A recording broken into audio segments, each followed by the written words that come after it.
Everyone welcome back to my channel के guidance में। तो फाइनली इस वीडियो में बात करने वाला क्लास 10 के जो साइंस का प्री बोर्ड एग्जाम जो 2022 में हुआ है।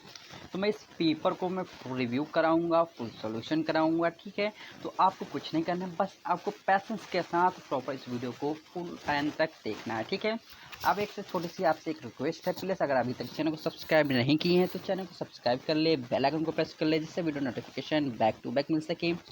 और मैंने ऑलरेडी कल मैंने आपको एक नई वीडियो जो डाला था मैथमेटिक्स क्लास 10 का ही जो प्री बोर्ड का मैंने फुल सॉल्यूशन कराया था।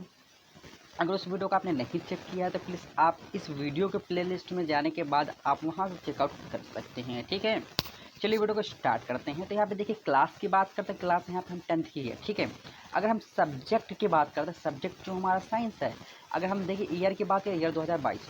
अब चलिए यहाँ पे देखिए सर मार्क्स कितने नंबर का होगा। तो जो प्री बोर्ड जो होता है वो हमेशा 70 मार्क्स का। हमेशा कहने का मतलब ये है कि आपका जो 30 नंबर है वो आपको प्रैक्टिकल के ऊपर डिपेंड करता है। बचा 70 नंबर का आपको जो थ्योरेटिकल होगा क्वेश्चन, मतलब आपका रीडिंग सेक्शन होगा। तो जैसा प्री बोर्ड आपका एग्ज़ाम 2022 में आता है, सेम आपको कॉपी आपको बोर्ड एग्ज़ाम फाइनल एग्ज़ाम में देखने को मिलेगा। तो एक एक क्वेश्चंस को करने की कोशिश ज़्यादा से ज़्यादा करें। अगर नहीं करते हैं तो इसका अगर आप लोग बता दें, मैं इसका सोल्यूशन तो करा ही रहा हूँ। अगर कुछ क्वेश्चन का मैं सोल्यूशन नहीं कराता तो उसको आप लोग ज़्यादा से ज़्यादा क्वेश्चन बैंक वगैरह उससे चेकआउट कर ले। ठीक है, चलिए स्टार्ट करते हैं। अब देखें आपसे सेक्शन वाइज है। अब देखिए फर्स्ट सेक्शन क्या है, भौतिक विज्ञान। तो भौतिक विज्ञान क्या क्वेश्चन क्या कह रहा है कि समतल दर्पण की जो फोकस दूरी होती है वो कितनी होती है। अब देखिए समतल दर्पण की बात कर रही है, कोई भी प्लेन मिरर है, अगर प्लेन मिरर की बात करते हैं तो वहाँ पे इसकी जो फोकल दूरी जो होती है वो अनंत होती है। अनंत क्यों होती है? जब उसकी फोकल दूरी अनंत क्यों होती है? जब उसकी जो वक्रता त्रिज्या होती है जो समतल दर्पण की जो अनंत होती है, जब वक्रता त्रिज्या अनंत होती है, फॉर्मूला क्या आता है, F equal to R by two होती है फॉर्मूला। ठीक, आर बाई टू होती है। जब इसका वक्रता त्रिज्या जब इसका इंफिनिटी होती है, मतलब कहने का इसका जो वक्रता त्रिज्या होती है उसको हम डिफाइन ही नहीं कर सकते हैं वो कहाँ तक होगा उसका। तो इसकी फोकस दूरी क्या होगी, अनंत तो होगी ही। तो इसका इस क्वेश्चन के राइट ऑप्शन क्या होने वाला है, ऑप्शन इज द घ, यानी कि ये सबसे लास्ट वाला। ठीक है, अब चलिए नेक्स्ट क्वेश्चन देखते हैं। नेक्स्ट क्वेश्चन क्या कह रहा है कि मानव नेत्र का जो होता है वो कैसा लेंस होता है, मतलब अभिसारी होता है या अपसारी होता है या अभिसारी अपसारी दोनों नेचर का होता है या नन ऑफ दिस, यानी इनमें से कोई नहीं। अब देखिए इसमें कहने का मतलब यह है कि अभिसारी अपसारी में आप पहले डिफरेंस समझ लीजिए। अब देखिए अभिसारी क्या होता है, जो प्रकाश की किरणों को क्या करता है, एक पॉइंट पे क्या करता है वो कन्वर्ज करता है, मतलब एक पॉइंट वो केंद्रित करता है। अब यहाँ पे क्या अपसारी की बात करते हो, तो अपसारी जो होता है कोई भी प्रकाश की किरण जो होती है, जो अनंत से आने वाले प्रकाश की किरणों को एक पॉइंट के बाद वो क्या करती है, फैला देती है। मतलब कोई भी एक पॉइंट के बाद जो इसी को हम कहते हैं, इस लेंस को डाइवर्जिंग लेंस भी एक तरह से इंग्लिश में हम बोल सकते हैं, मतलब डाइवर्ज कर देता है प्रकाश की किरणों को, यह फैला देती है। अब जो अभिसारी प्राकृतिक जो होती है हमेशा इसमें होती है उत्तल लेंस में होती है। ठीक है, उत्तल लेंस में होती है। और अभिसारी प्राकृतिक जो होती है वो हमेशा अवतल लेंस में होती है। अब यहाँ पे क्वेश्चन क्या कह रहा है कि मानव नेत्र में जो लेंस होता है, अच्छा मानव जो नेत्र होता है, ह्यूमन आई जो होता है, उसमें जो होता है उत्तल लेंस होता है। जब उत्तल लेंस होता है वो कौन सी नेचर का होगा, अभिसारी नेचर का, यानी कन्वर्जिंग लेंस होगा। ठीक है, आपको ये क्वेश्चन समझ में आया होगा। अब चलिए नेक्स्ट क्वेश्चन देखते हैं। नेक्स्ट क्वेश्चन क्या कह रहा है कि नेक्स्ट क्वेश्चन कह रहा है कि जो फ्यूज होता है वो फ्यूज जो होता है वो किस संयंत्र मतलब किस क्रम में उसको हम व्यवस्थित करते हैं। तो आपके सामने चार ऑप्शन क्या है, सीरीज, ये सीरीज क्रम यानी पैरेलल में। ठीक है, सीरीज पैरेलल दोनों, और नन ऑफ दीज मतलब समान श्रेणी क्रम में, समांतर क्रम में, तथा श्रेणी क्रम समांतर क्रम दोनों में, या इनमें से कोई नहीं। तो जब भी फ्यूज होगा उसको हम श्रेणी क्रम में यूज करते हैं। आप लोग से क्वेश्चन है कि ये आप लोग कमेंट करिए, इस वीडियो के कमेंट में बताएं कि जो आपका जो वोल्ट मीटर है उसको हम किस क्रम में जोड़ते हैं, श्रेणी क्रम में जोड़ते हैं या समांतर क्रम में जोड़ते हैं।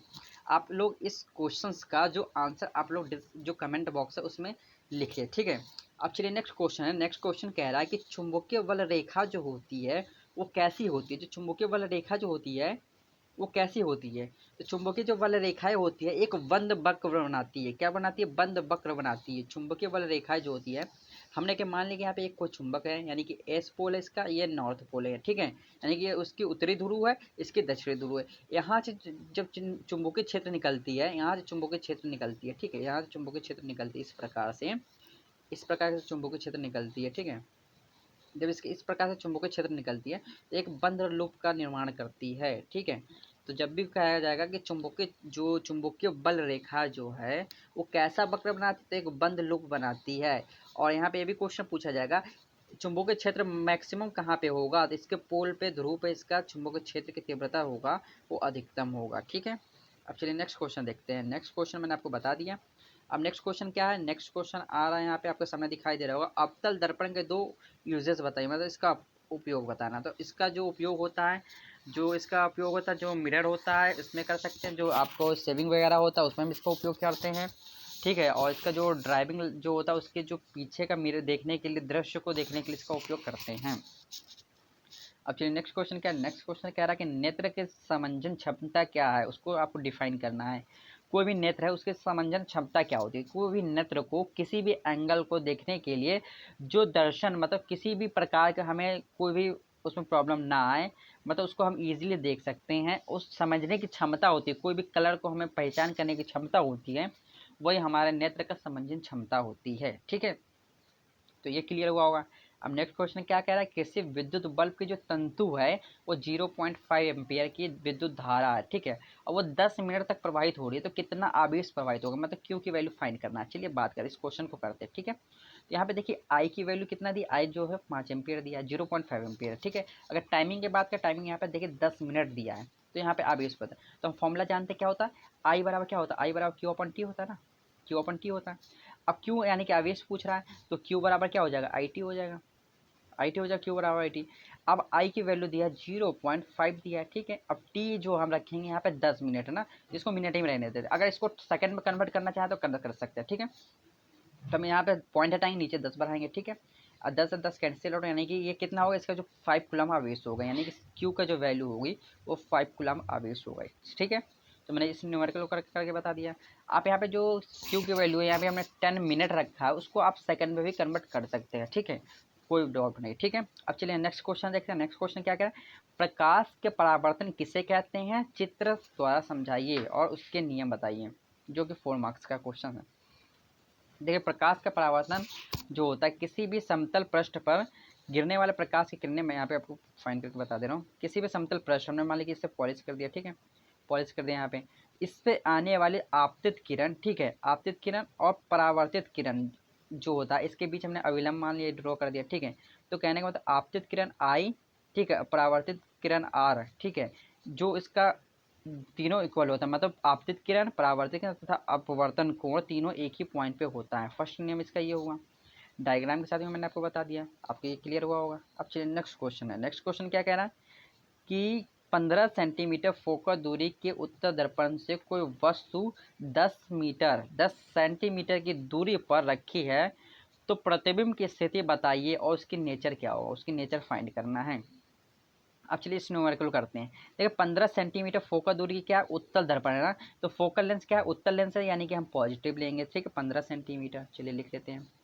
अब क्या कह रहे हैं कि दर्पण से कोई वस्तु जो है वो सॉरी 10 सेंटीमीटर की दूरी पर रखी है, मतलब ऑब्जेक्ट डिस्टेंस जो होता है ऑलवेज नेगेटिव होगा। क्या होगा, तो यू की वैल्यू जो होगी माइनस का 10 सेंटीमीटर होगा। ठीक है, अब कह रहा है कि इसे प्रतिबिंब की स्थिति बताइए, उसका नेचर बताइए, वो कैसा होगा, अभिसारी होगा या अपसारी, मतलब अवतल दर्पण होगा या उत्तल दर्पण होगा। तो चलिए v की वैल्यू फाइंड करते हैं। हम जानते हैं दर्पण सूत्र से हम जानते हैं 1/f इक्वल टू क्या होता है, 1/b प्लस का 1/u। अब देखिए यहाँ पे प्लस हमने क्यों लगाया, क्योंकि ये दर्पण की बात करें, यानी कि मिरर की बात कर रहा, तभी हमने प्लस लगाया। अगर यहाँ पे लेंस की बात की जाती है तो हम यहाँ पे माइनस लगाते हैं। ठीक है, तो हमें v की वैल्यू फाइंड करना है, तो हम क्या करें, b को यहीं पर रहने देते हैं, u की वैल्यू उस तरफ लाते हैं। ठीक है, तो 1/f इक्वल टू माइनस का 1/u इक्वल टू 1/b हो जाएगा, होगा कि नहीं।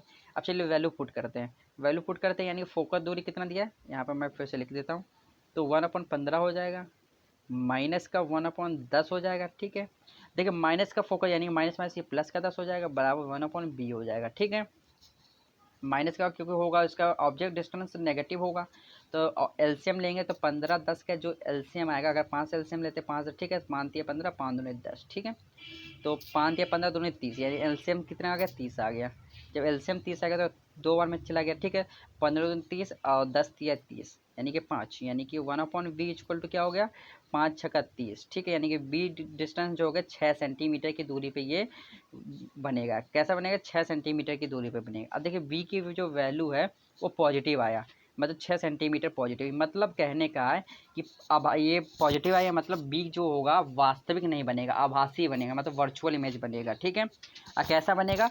ये दर्पण के पीछे साइड बनेगा, ठीक है। अब इसका नेचर बता दिया हमने, ये क्वेश्चन आपको समझ आया होगा। तो चलिए नेक्स्ट क्वेश्चन देखते हैं, इस क्वेश्चन को करने की ट्राई करें, ठीक है। अब चलिए नेक्स्ट क्वेश्चन देखते हैं। तो नेक्स्ट क्वेश्चन मैंने आपको बता दिया। अब नेक्स्ट क्वेश्चन क्या कह रहा है कि विद्युत चुंबकीय प्रेरण का जो नियम होता है वो बताइए। देखिए आप लोग को सिलेबस से हटा दिया है, तो भी ये प्री बोर्ड में दे दिया गया, तो इस पर आप लोग ज़्यादा डाउट ना करें, ठीक है। अब लेकिन हाँ ये तैयार कर ले आप लोग, विद्युत मोटर की संरचना कार्यविधि का सचित्र वर्णन करना, जो कि 7 मार्क्स के ये क्वेश्चन हैं, ठीक है। तो इसको करने की ट्राई करें। चलिए नेक्स्ट क्वेश्चन देखते हैं। नेक्स्ट क्वेश्चन क्या कह रहा है कि निकट तथा दूर दृश्य दोष किसे कहते हैं, इसे कैसे दूर किया जा सकता है, इसकी किरण आरेख बना के आपको दर्शाना है। अब चलिए निकट दृश्य दोष क्या होता है? जो वे वस्तु जो निकट की वस्तु स्पष्ट रूप से दिखाई देती है उसे हम निकट दृष्टि दोष कहते हैं, परंतु दूर की वस्तु दिखाई नहीं देती है, ठीक है। तो निकट दृष्टि दोष में निकट की वस्तु दिखाई देती है परंतु दूर की वस्तु दिखाई नहीं देती है।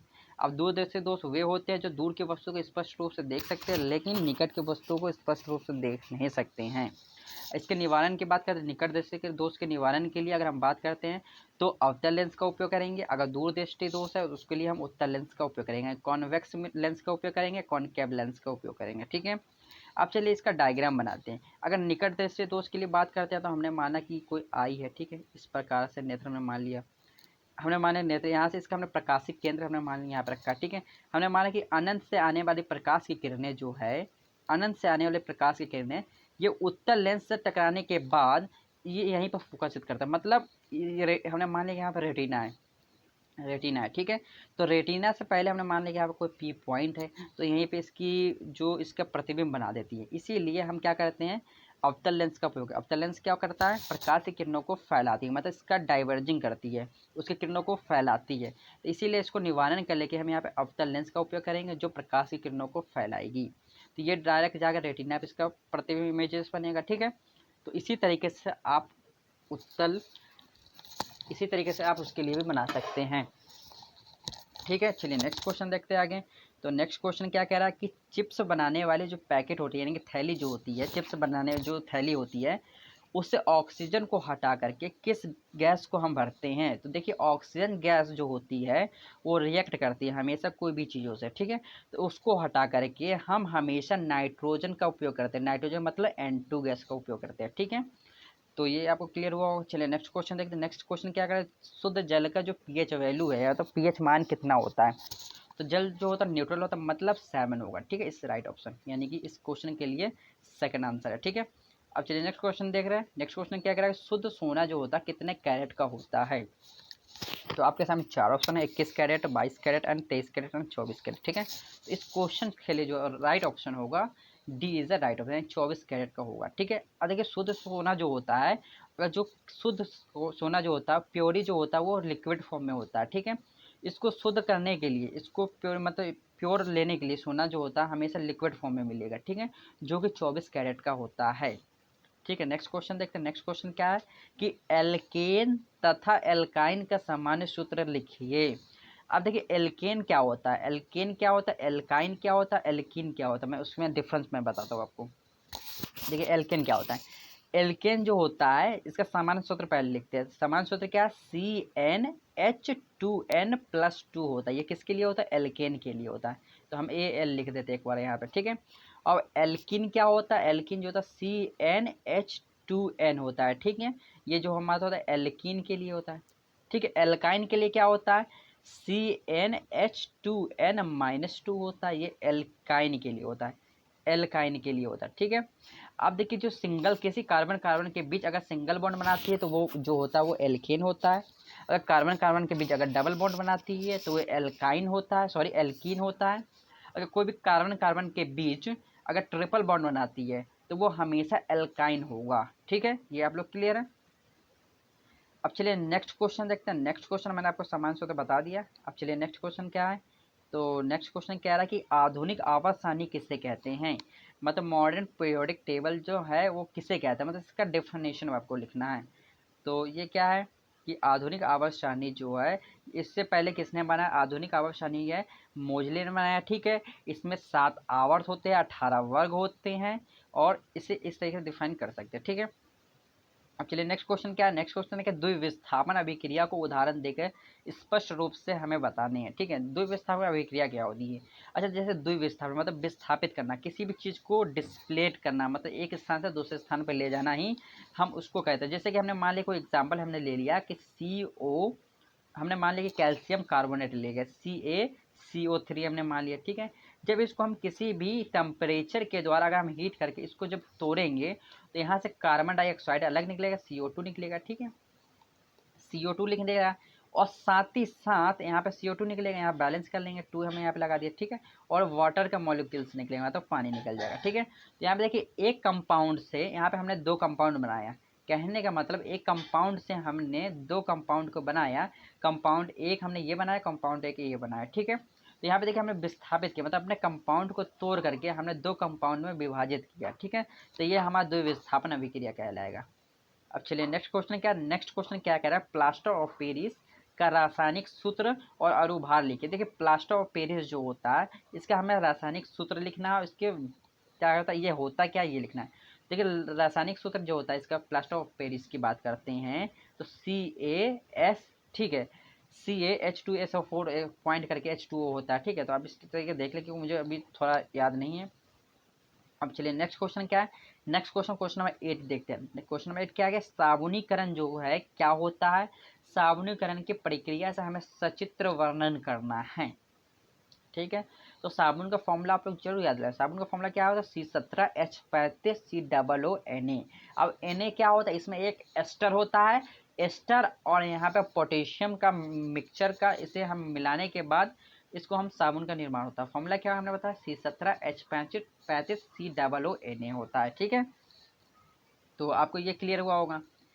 अब चलिए मैं जो मेन पॉइंट है ये देखिए क्या, अगर ये क्वेश्चन को आप कर नहीं पाते हैं, इस क्वेश्चन को नहीं कर पाते हैं, तो आप ये भी क्वेश्चंस कर सकते हैं, ठीक है। क्योंकि देखिए अब बात करते हैं धातु को वर्ग में, देखिए आवर्त सारणी वर्ग में किस प्रकार अपरिवर्तित होता है, परिवर्तित होता है, जो कि 7 मार्क्स से ये क्वेश्चन है।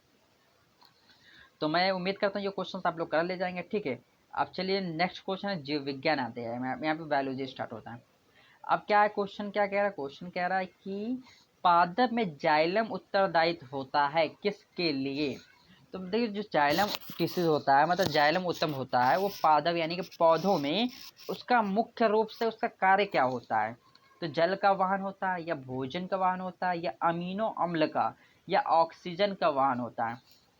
अब देखिए जाइलम जो उत्तक होता है, आप याद कर ले, जाइलम मतलब जल, मतलब जल का वाहन, मतलब जाइलम उत्तक जो होता है वो जल का वाहन करती है, ठीक है। अगर यहीं पे कहता है फुलाइम उत्तक जो है वो किसका वाहन करती है, किसके लिए उत्तरदायित्व होता है? तो जो फुलाइम उत्तक है वो हम भोजन को परिवहन के लिए उत्तरदायित्व होता है। कौन से? तो फ्लोएम उत्तक की बात करते हैं, ठीक है।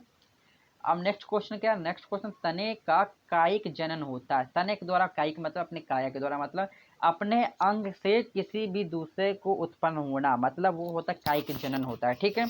तो कायिक जनन किसमें कहा जाता है, किसमें होता है? तो ये हल्दी में देखा जाता है, ठीक है। अदरक में भी मेरे ख्याल से होता है, लेकिन इस क्वेश्चन के लिए हल्दी में मेरे आंसर लगा, ठीक है। अब चलिए नेक्स्ट क्वेश्चन क्या, नेक्स्ट क्वेश्चन क्या है? नेक्स्ट क्वेश्चन कह रहा है कि जैव विकास का प्रमाण हो सकता है। कोई भी जैव जैव विकास है उसका जो प्रमाण जो होता है, उसका जीवाश्म मतलब उसके जो डेड बॉडीज वगैरह जो होते हैं पड़े हुए, उसके जो बॉडीज वगैरह जो जो डिस्ट्रॉय होने के बाद जो बच जाते हैं, उसके अवशेष जो होते हैं, उससे हम पता लगा सकते हैं। या अवशोषित जो अंग होते हैं उससे हम पता लगा सकते हैं। समवर्ती अंग जो होते हैं उससे हम पता लगा सकते हैं, ये सभी। इस क्वेश्चन के लिए जो राइट ऑप्शन हो रहा है ये, यानी कि ऑल ऑफ दिस, मतलब इस क्वेश्चन के राइट है ये सभी, ठीक है। अब चलिए नेक्स्ट क्वेश्चन देख रहे हैं। नेक्स्ट क्वेश्चन कह रहा है कि सौर सेल बनाने में प्रयुक्त होता है, जो सौर सेल होता है उसको बनाने में जो हम प्रयोग करते हैं वो सिलिकॉन का करते हैं, मतलब ये सेमीकंडक्टर होता है, सिलिकॉन का उपयोग करते हैं किसके लिए? तो सौर सेल को बनाने के लिए, ठीक है। ये आपको क्लियर हुआ होगा। तो आपको लोग को समझ में आ रहा होगा। तो आप लोग कमेंट कर सकते हैं कि आपको नेक्स्ट वीडियो किस टॉपिक पे चाहिए, किस सब्जेक्ट का प्री बोर्ड का पेपर चाहिए, और इसका सॉल्यूशन चाहिए, तो आप ये भी बता सकते हैं इजीली, कमेंट बॉक्स में आप लिख सकते हैं, ठीक है।